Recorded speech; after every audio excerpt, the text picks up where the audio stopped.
গেল ২৫ বছরে দেশের নির্বাচনী ব্যয় বেড়েছে ৪৩ গুণ। এবছর যা প্রায় ৩,৫০০ কোটি। আর এই সময় ভোটার প্রতি পৌনে ১০ টাকা থেকে সেই বরাদ্দ উঠছে ২৬৪ টাকায়।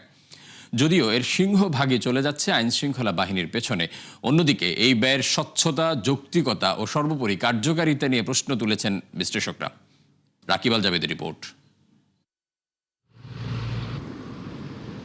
ভোট মানেই বাড়তি ব্যয়ের বড় আয়োজন, যা প্রতিবারই নতুন রেকর্ড ছাড়ায় জাতীয় সংসদ নির্বাচনে। মাত্র ২ বছর পর অনুষ্ঠিত হলেও ব্যয়ের বিচারে ২০২৬ বেশ এগিয়ে ২০২৪ থেকে, যদিও এর পেছনে অন্যতম কারণ হিসেবে দেখানো হচ্ছে গণভোটকে। বিভিন্ন তথ্য উপাত্ত বলছে ২৫ বছর আগে ২০০১-এর নির্বাচনে মোট ব্যয় করা হয় ৭২ কোটি ৭১ লাখ টাকা।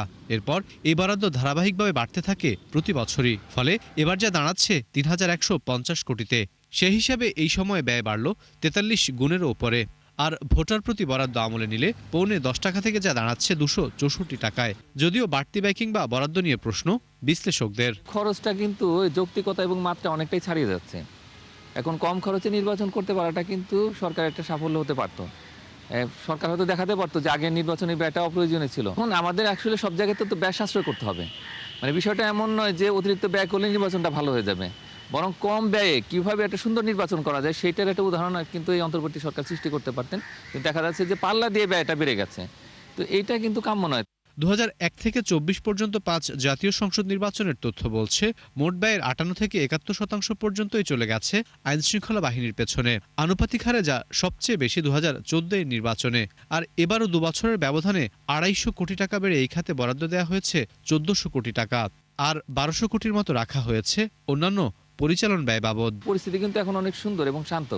তো এই অবস্থায় আসলে বরাদ্দ যতটুকু রাখা হয়েছে সেটা হয়তো প্রিকশনারি, যে না ঠিক আছে, যদি আমাদের এই অর্থ ব্যয় করার প্রয়োজন হয় তাহলে ব্যয় করবো। কিন্তু ইতিমধ্যেই আইন শৃঙ্খলা বাহিনীকে নির্দেশ দেওয়া হয়েছে এবং তারা কিন্তু তাদের কাজগুলো করছে। মনে করি না যে এত বেশি অর্থ খরচ করার প্রয়োজন রয়েছে, বরং এই বাহিনীগুলোকে ২-১ দিন আগে যদি মাঠে নামানো হয় তাহলে সেক্ষেত্রে আমাদের ব্যয় হয়তো অনেকটাই কমবে এবং কম ব্যয়ে আমাদের একটা সুন্দর নির্বাচন করতে হবে। এবং এটাই হচ্ছে আমাদের এই অন্তর্বর্তী সরকারের জন্য একটা বড় রকমের চ্যালেঞ্জ।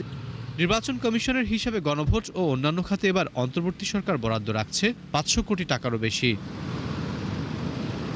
রাকিব আল জাবেদ, ৭১, ঢাকা।